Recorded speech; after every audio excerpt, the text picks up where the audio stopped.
understanding not just that you're a cybersecurity company, but why. You're not a cybersecurity company to make money. You're not a cybersecurity company because it's cool or it's popular or there's a big total addressable market. There has to be something else, or else no one will want to buy what it is that you do. They're just buying an outcome. You're listening to KBKast, the cybersecurity podcast for all executives. Cutting through the jargon and hype to understand the landscape where risk and technology meet. Now, here's your host, Carissa Breen.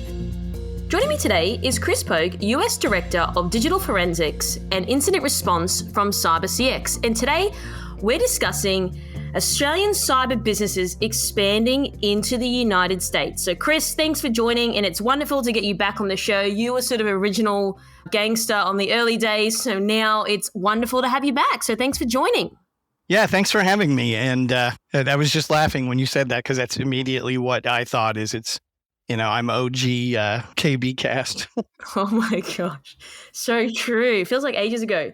Now, okay, I want to get into this conversation because this is really interesting as being an Australian. I mean, you were in Sydney recently. We caught up. We spoke about this at length, which is why we're doing this interview.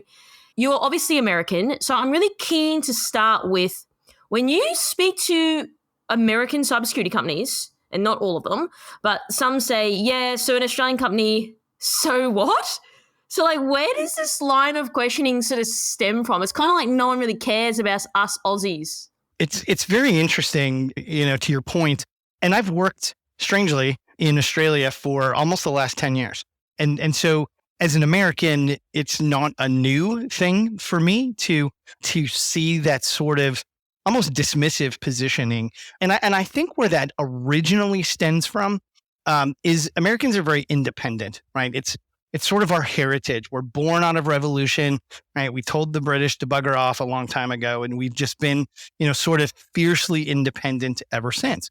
And so I think that causes us to have a bit of a cognitive bias called not invented here syndrome, which is, look, if it's not made in the US, obviously it's not any good.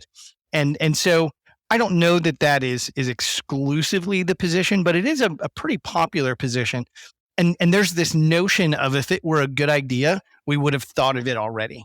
And it reminds me of this joke, right? There's two economists walking down the street, and they spot a $20 bill on the ground.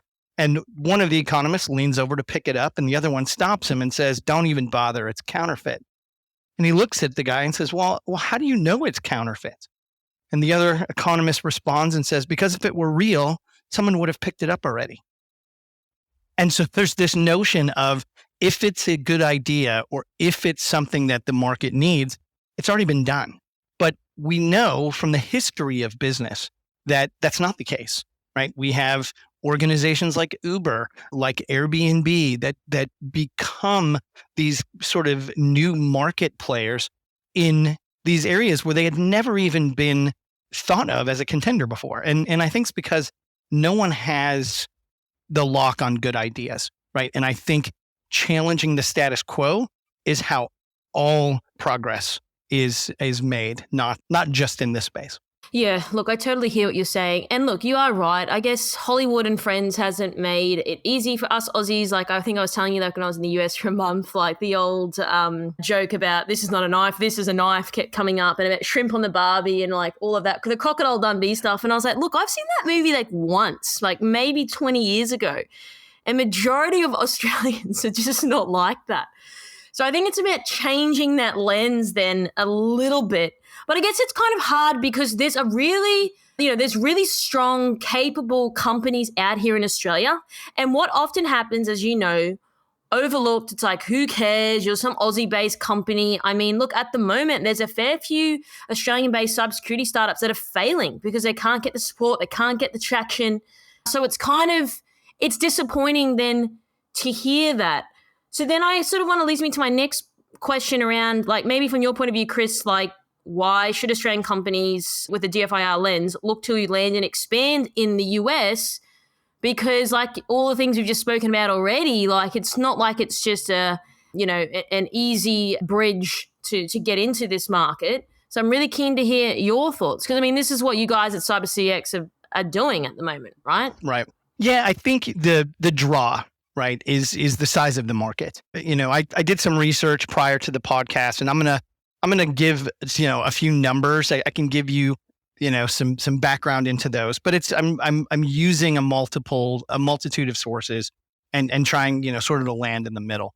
But it's a huge market, right? About $37 billion with a 13.8% compounded annual growth rate.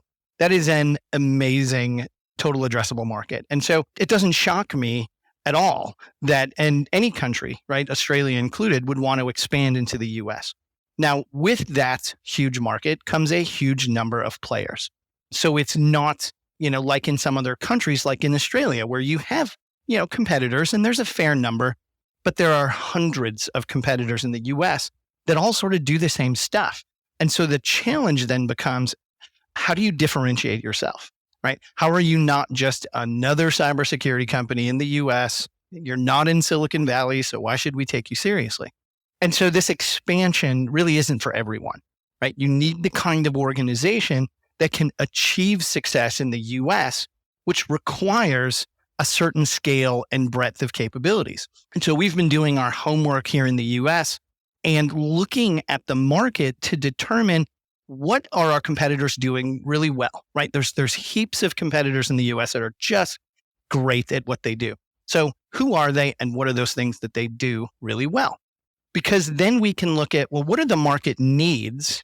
And are there any areas that maybe they're not focusing on or they're not doing as well, which creates an opportunity for, companies like CyberCX.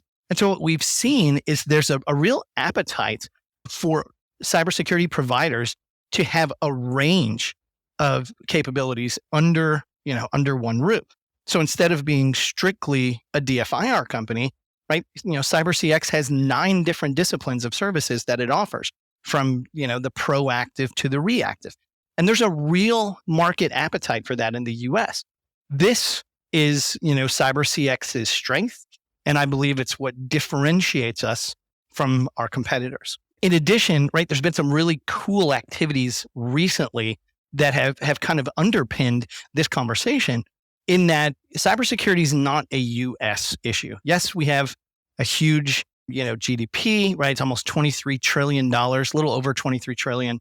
It's a massive GDP, but every country and every business in every corner of the globe is experiencing the same issues with the same technology from the same threat actors, right? Not exclusively, right? You have pockets that hit certain areas, but by and large, it's the same sort of stuff that we're all seeing. And it's all the same vulnerabilities and all the same issues that everyone's having. And so we should be looking to partner with our allies to increase collaboration and information sharing to improve our collective capabilities. And the example I'm talking about is recently, right, you all in Australia had the Medibank attack, and that was one of the largest in Australian history, along with the Optus breach. Then just today, I saw an article that pro-Russian hackers are alleging a massive cyber attack is being planned on the Western financial system, led by the Medibank hackers, right? So in kind of thinking about what we would cover in this podcast, what a great example of how what the Australians are dealing with or have seen and how that relates to the US just immediately becomes apparent.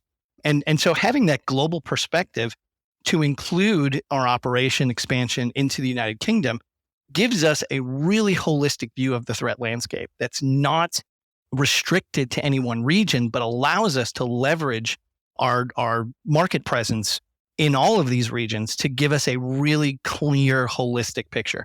I mean, it's not always going to be, crystal clear, but we certainly have more pieces to the puzzle. And so that's, in my opinion, right, that is what is going to propel CyberCX in these additional markets. Okay, so I want to get into that a little bit more. You said before, achieving success in the US, there's certain things that you need to do. So for the Aussie-based cybersecurity companies that are listening to this, what is it from your perspective that really gets that recipe for success? I mean, go on any tangent rabbit hole you want to go on. I'm just genuinely curious, because it's something that Australia is very focused on exporting these cybersecurity companies into the United States? Yeah. So it's a great question. I was thinking about how I would answer it and why you're asking a director of DFIR about market expansion. And so I feel it's only fair to mention that, and in addition, I'm an adjunct professor at Oklahoma State University in the Spear School of Business, teaching international business. And so this is something I work with students on, and I've been teaching for about 5 years now. So it's something I have at least a little bit of experience with. And so I think where we begin is just understanding that any industry has area for improvement, right? The status quo is never going to be the thing that allows any industry to move forward, right? The status quo is the enemy of innovation. And so if you just accept, well, this is the way things are, right? Innovation dies right there.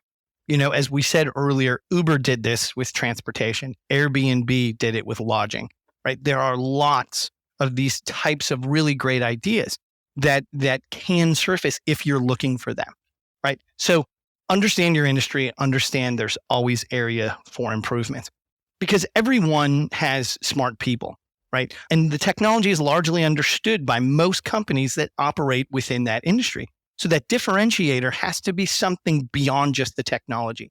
It has to be in how you execute it and why you do what you do, right? There's a great famous TED Talk by Simon Sinek where he says, people don't buy what you do, they buy why you do it.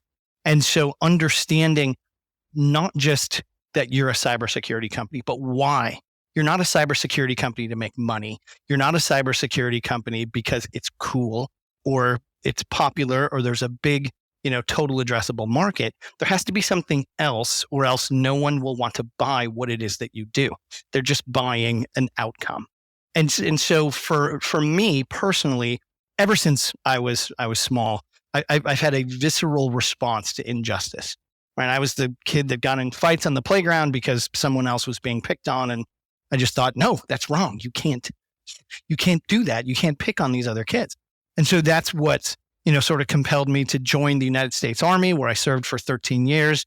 It's what compelled me to get into investigations, where I've worked with law enforcement around the world for a number of years, and it's what has compelled me to continue being in that fight at CyberCX. And the great thing about CyberCX is I'm among like-minded people who all have that feeling of we can do better, we can be better, we can stop this sort of constant attack on organizations who are no longer focused on, exclusively on their core competency, but are now focused on defending themselves against cyber attacks, right? And so we just want to be part of that fight.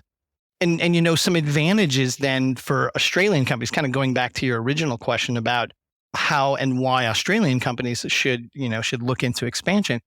The geographic proximity, right, has allowed Australia to become very cyber aware very quickly.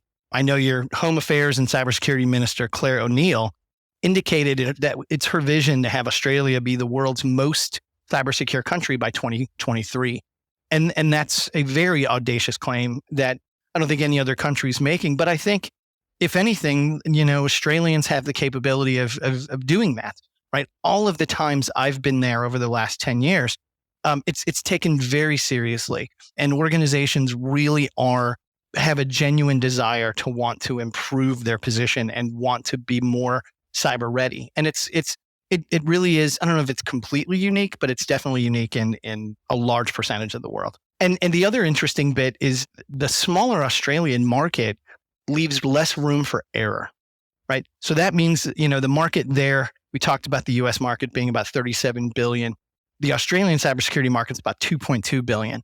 So cybersecurity companies in Australia must absolutely be at the top of their game, right? It's too small that if you're not good or you screw up, word is going to get out and you're going to be in trouble. And so that's not to say that US companies don't, need to be at the top of their game too. It's more apparent in a smaller market because there's a smaller number of competitors.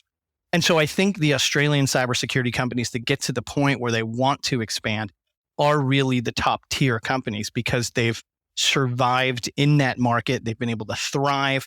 And now they're at the point where expansion becomes possible. So there's a couple of things in there that I want to press on a little bit more. You raise a great point around people buy why you do it. Totally agree. I mean, I'm in media and marketing, so this is definitely music to my ears. So would you say, you mentioned before that obviously US is a very big market, 332 million people, but you said there's hundreds of competitors, which I agree. So are you saying that perhaps the advantage for whether it's yourself or anyone else trying to get in there, it is going back to the why you do it? Would you say that the competitors that you're competing against aren't leading with that as much? So maybe that's their downfall. It's sort of just a little bit more, there's no personality, there's no why we're doing this as a values thing from a company perspective. Is that sort of what you're saying? I think partially. I don't think exclusively. I mean, because we don't have the market cornered on wanting to do what's right? And I've worked in the U.S. industry in the past, and there are just as many people, right, who are truly in it for the right reasons, and they're in it for the fight, and they have that same sort of visceral response that I do. So I don't think that's necessarily the case, but I do think that CyberCX does have that as part of the DNA of the organization, and I think that becomes a differentiator. It's sort of like a basketball team, versus a golf foursome, right? A basketball team is only wins when they're able to work well together, because there's passing and there's shooting and there's blocking and there's picking and all of these things that have to happen in tandem, and almost like an orchestra playing, right? Whereas a golf foursome is just 4 people golfing and you add up their scores at the end. And so I think that sort of teamwork and camaraderie and collaboration is something that's unique to CyberCX. And I don't know if all Aussie companies share that, but I have seen it in my 10 years here, working in Australia. So I think that's what I was, I guess, the point I was making. So what about cultural differences? I mean, you and I spoke about this when we caught up here in Sydney. I think this is something else that people may not be aware of as much. Is there anything that comes to mind, because you have worked for the last decade in Australia, but you're obviously a US-based citizen. So is there anything that stands out specifically for you? Yeah, there's a few things that early on kind of shocked me. In the US, we have this self-made persona, almost like we can do it ourselves, pull yourself up by your bootstraps. Like, I think that goes back to our heritage as a country that was born out of revolution. Versus in Australia, when I first heard the term tall poppy syndrome, and so the concept of you don't want to stick out, right? You don't want to, you're not special, you're not a hero, you don't want to stick out above the other poppies, because then, someone will just come by and you'll get snipped off.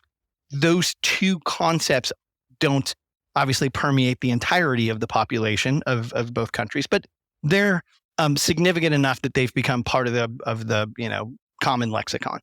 And so I think that's interesting, right? The US is a very, come on, we want to be special. We want to be a hero. We are self-made, and Australia doesn't. It almost has an opposite perspective. Something the Australians have that's really interesting as well is I would hear the term, mate, just get on with it, right? What I learned was, by and large, Australians just want to crack on. They just want to do the work. I don't want to waste time babbling about it. I don't want to waste time arguing. Let's just get on with it.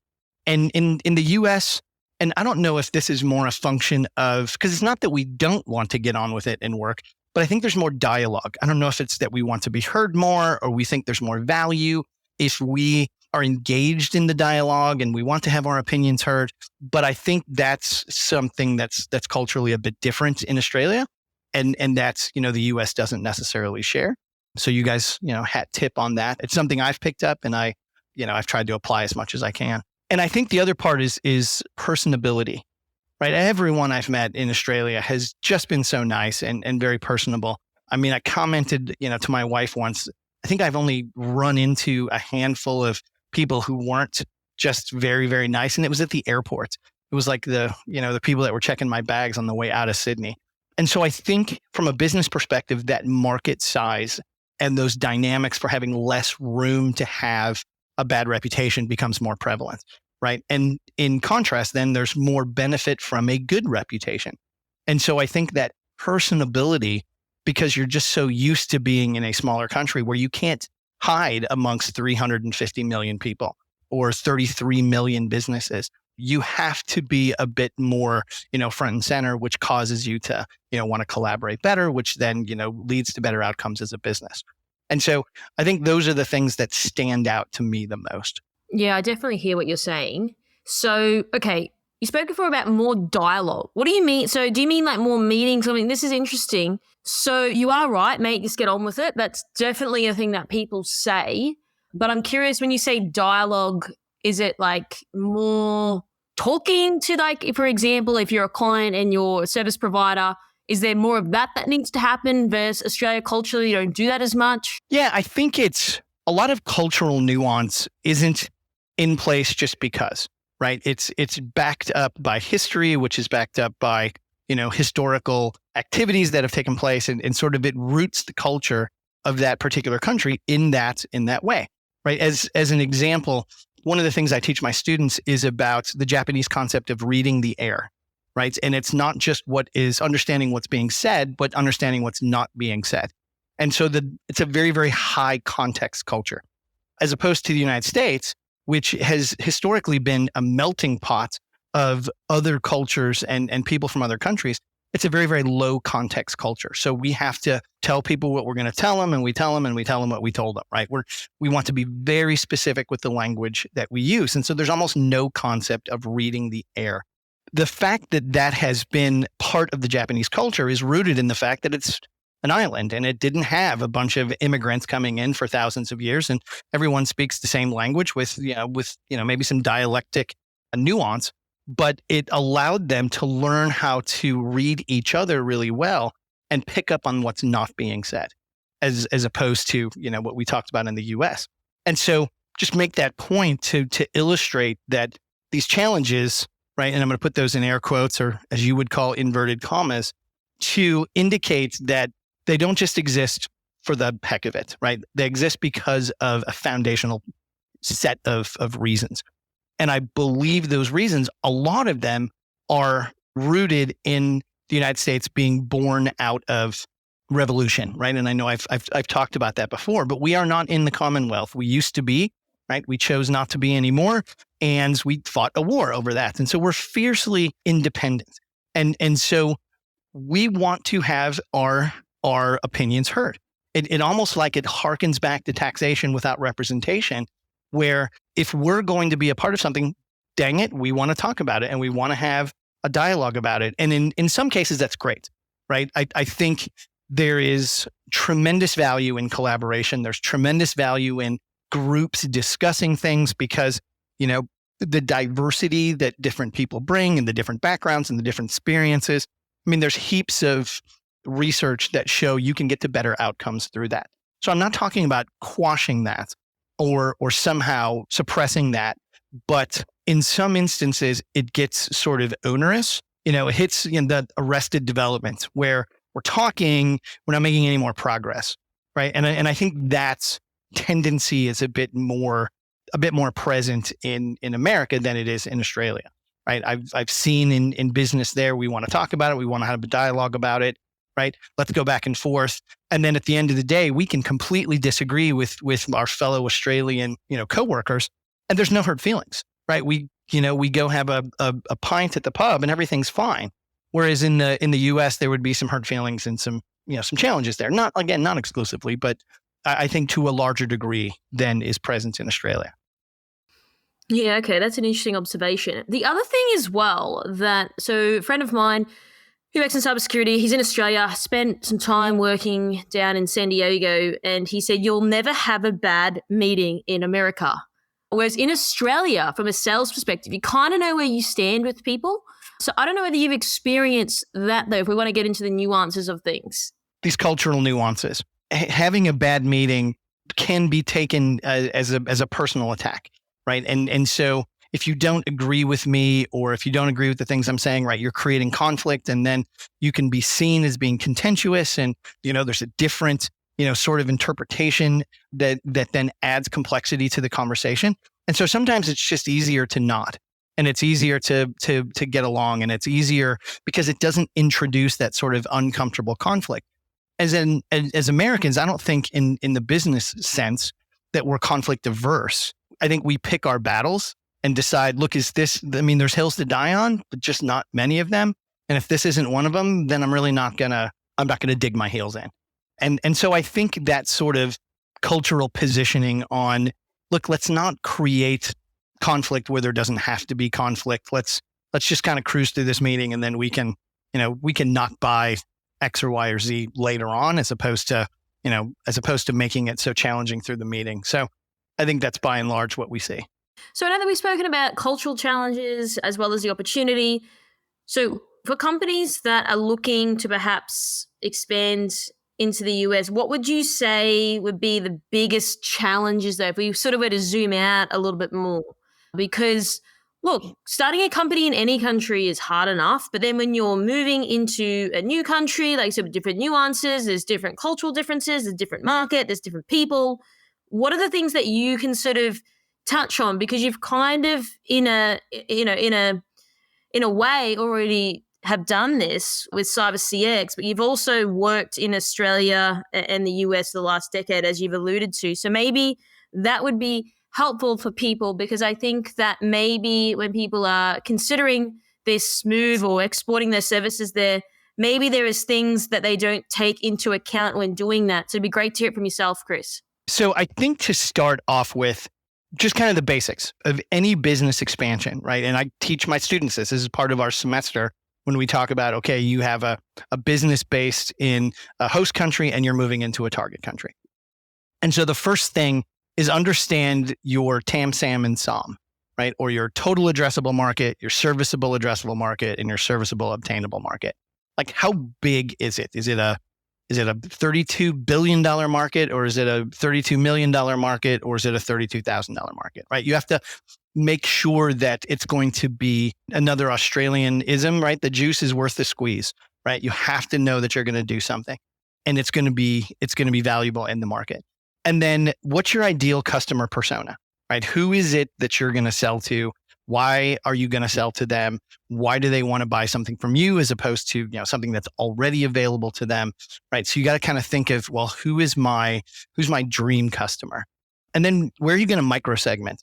And this is especially important for expansion into the US, because there's 33 million businesses here and 350 million people, right? The concept of boiling the ocean, if you try to go at everything, it's just not feasible, right? You have to really narrow your focus on specific types of business or a specific region or, a specific microsegment within a bigger sector, right? You can always accept business from other sectors, right? Sort of catch as catch can, but that prioritization and that focus will help you from simply chasing all the shiny things. And then the second thing I would say is know your competitors. Like, know who you're up against and what are they good at, and what sort of market presence do they have?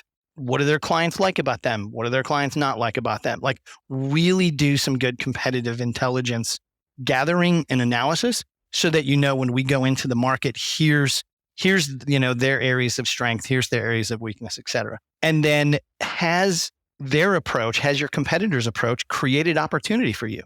Because I don't think any company in any business is meeting every possible customer demand, right? That would mean there's no need for innovation and we can all stop, sort of worrying about it, but that's not the case, right? So take a look at those things and determine, how has this created an opportunity for me to showcase my USP or my unique selling proposition? Like, what is the thing that's really going to make my company successful there?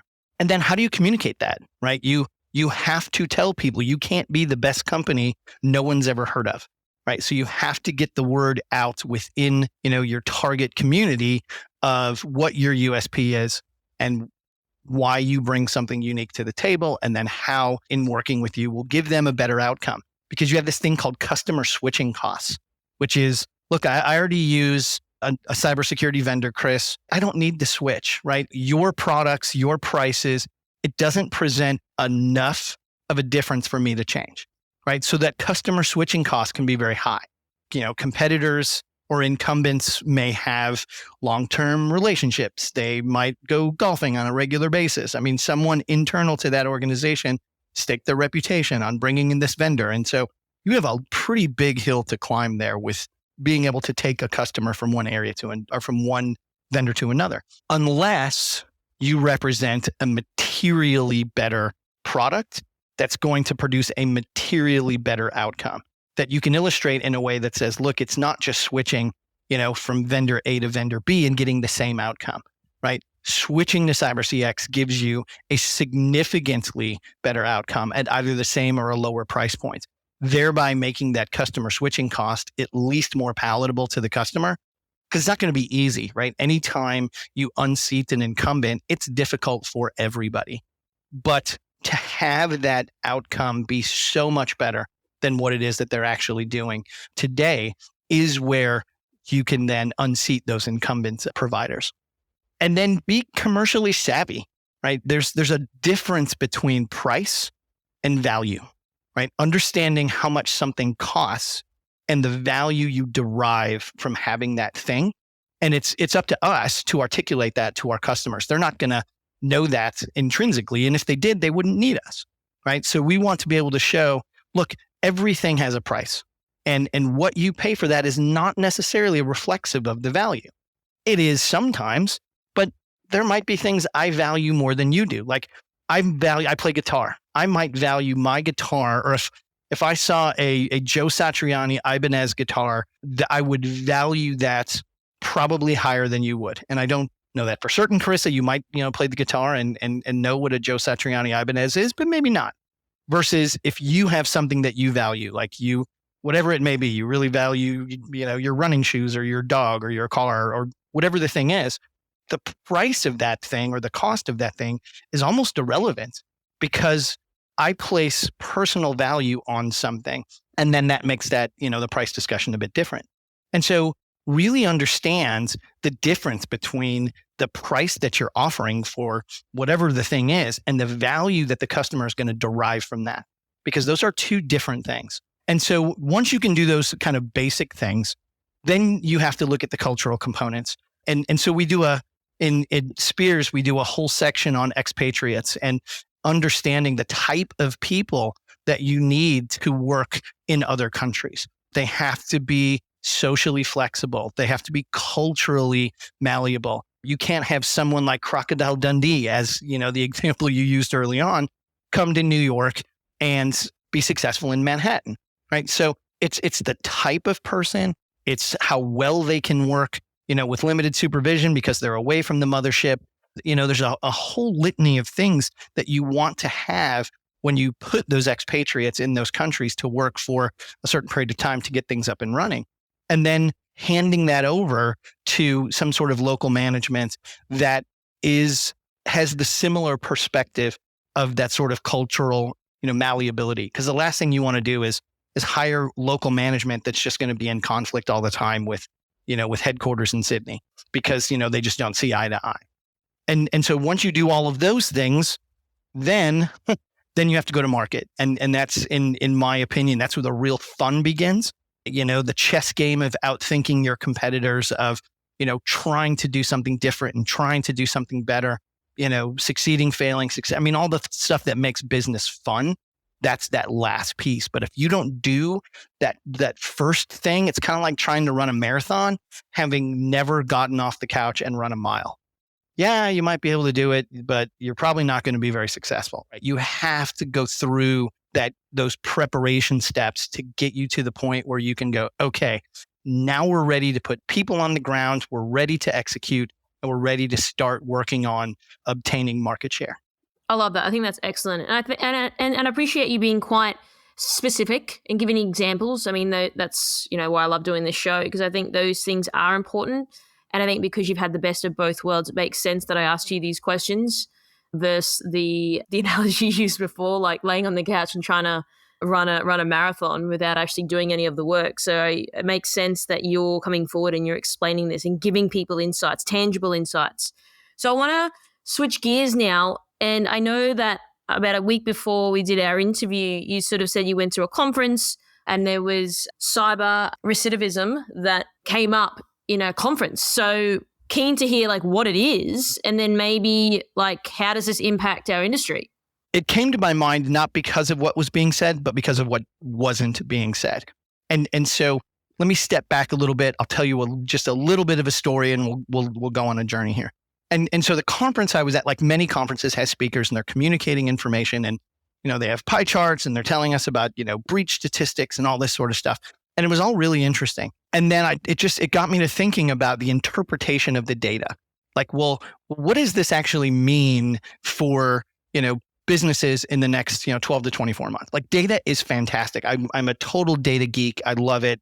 But what I love even more is interpreting data. Here's what it says. Here's what I think it says. Here's where I think it's going to take us. I think that's the value in having data, because it allows you to be more precise in your prognostications. And so what I started thinking about, and why I called it cyber recidivism, is the concept of re-breach. So recidivism, just in general, is someone goes to jail, they get out of jail. What's the likelihood that they're going back at some point, right? And we commonly refer to that as recidivism. And so cyber recidivism is, you get breached. How long is it until you get breached again? And how often is it when an organization is breached once, they're breached twice? And then is it the same vulnerabilities that are leveraged by the attackers to breach that second or third or fourth time? Or are they leveraging new attacks and new vulnerabilities? And so it got me to thinking, when an organization gets breached, there's a flurry of activities, right? There's forensic investigations, there's lawyers, there's crisis comms, right? Everybody's trying to manage what has taken place and kind of get things back to status quo. And so from a cybersecurity perspective, that spike in activity is also accompanied by a spike in cybersecurity activities, increasing your log capabilities, increasing staff, getting better technologies, training, education, right? There's suddenly all this budget to make the cybersecurity team really, really strong. And so that has to stay at that level, that the level of cyber readiness that the organization was positioned at the time of the breach is what caused the breach in the first place. And so that spike can't just go up and then go back down to that original state. It has to go up and stay up. Right. And so the question I was thinking of was, well, how often does that actually happen? How often is an organization breached? They increase their cyber readiness and it stays high, versus how many times does it spike? It stays high for a little while, and then people get complacent and priorities come up and end of fiscal year comes up and halls come up, and right, just the human activity that goes with business gets in the way, and then you start to sort of drop down. And then you're right back to where you were. So what is that time frame between breach, heightened awareness, and then going back to kind of the pre-breach level of awareness and posture? And how often does that happen? And then, as I said, are all of the vulnerabilities being fixed and these are new attacks, or are not all the vulnerabilities being fixed? Did the attackers put a backdoor in place? And then it got me thinking about, well, would that even be reported? Right? If an organization, like if I get slapped in the face by one person 5 times, I don't report 5 different assaults. I report one, right? This guy hit me in the face 5 times. I don't say, okay, I want to report it once and then twice and then, and so is it like that where you're like, look, yeah, we got breached, and yeah, we got breached 5 times, but it's all one compromise as opposed to breach after breach after breach after breach. So potentially it's being viewed like that. Potentially it's not being reported at all, because maybe some of those breaches existed prior to the one that was discovered being discovered. Just because you found it doesn't mean that's patient 0. That may be patient 5, which means patient 0, 1, 2, 3, and 4 still exists somewhere on the network. You just haven't found them yet, right? Because we all know that the gestation period between breach and discovery sits around 200 days, right? Give or take, based on your data sample, but it's like a 6-month process. And so you likely don't have one, you likely have multiple. So which one are you catching? And then more frighteningly, which ones aren't you catching? And so that just got me to start thinking about that and wanting to talk about it, because I was doing some, internet searches on it and trying to see if anyone else was talking about this, and they weren't. And so I thought, okay, well, cool. They probably are. They just, haven't stuck a label on it yet. So I want to slap this label on it, call it cyber recidivism, because I think it's cooler than re-breach, because that's not a particularly exciting term. and then be able to start to work with organizations and use this as a mechanism to point to and say, look, we don't want this to happen. We don't want you to get good and then drop back down and then get popped again. We want you to be better in an ongoing way. We don't want to catch patient 5. We want to find all of them. So let us help you do a threat hunt. Let's help you find all of the stuff within your network. Let us help you prepare for that heightened level of cyber awareness to continue, right? So that you don't have to continually worry about getting, pounded on all the time. And I think the statement by your Minister O'Neill is perfect, where this is the new normal, right? This is the way business is going to be done. And for Australians to want to be the most cyber prepared nation by 2030, it's going to take that heightened level to achieve and then maintain so that organizations aren't in fear of re-breach. And, quite frankly, the public isn't infuriated by re-breach and, class action lawsuits. I mean, this is more of a US thing, but, class action lawsuits, shareholder derivative lawsuits, someone suing somebody because you continue to get hit. Well, the class actions have started here against Optus and Medibank. So that is a thing that's happening. I think you're right, though. I haven't heard that term, which is why I wanted to ask you and get you to explain it. I definitely think that's the case. And maybe, I don't know whether it's because people become desensitized to it then. It's like, oh, well, we've had it once and maybe the second breach isn't as impactful, perhaps? Yeah, I don't know. Like I said, there's not a lot of research on this. So, this is something that I'm going to research. I'm going to have graduate students researching. I'm asking questions of, some of my different contacts, just really trying to dig into it. Because as of right now, it's just an idea that I think is happening. I might be wrong and it's not a thing, but I don't think so. I think there's more meat on that bone and we need to give it some good chews, so we can find what's actually there. Yeah, well, let's see how it unfolds in the coming months and let's see what people are talking about. Now that you've coined the term, it's yours. So let's see if other people start stealing it in the market. If everyone who's listening to this start using the term cyber recidivism and then just tag me in. Yeah, he was the OG of the phrase. So, Chris, really appreciate your time and your insights. This has been very helpful and valuable to our listeners. There's one question I'd like to ask you, though, today is, what is the weirdest Australianism, phrase, words that you've ever heard that us Aussies say? That's actually an easy one. Argy-bargy, right? And you have to say it right, argy-bargy. The first time I heard that, I was like, what are you talking about? But I'm like, I'm going to use that forever now. So I continue to use that in the US. When my kids are fighting, I tell them to stop all that argy-bargy, and they look at me like, what? Dad's nuts. Thanks for tuning in. We hope that you found today's episode useful and you took away a few key points. Don't forget to subscribe to our podcast to get our latest episodes.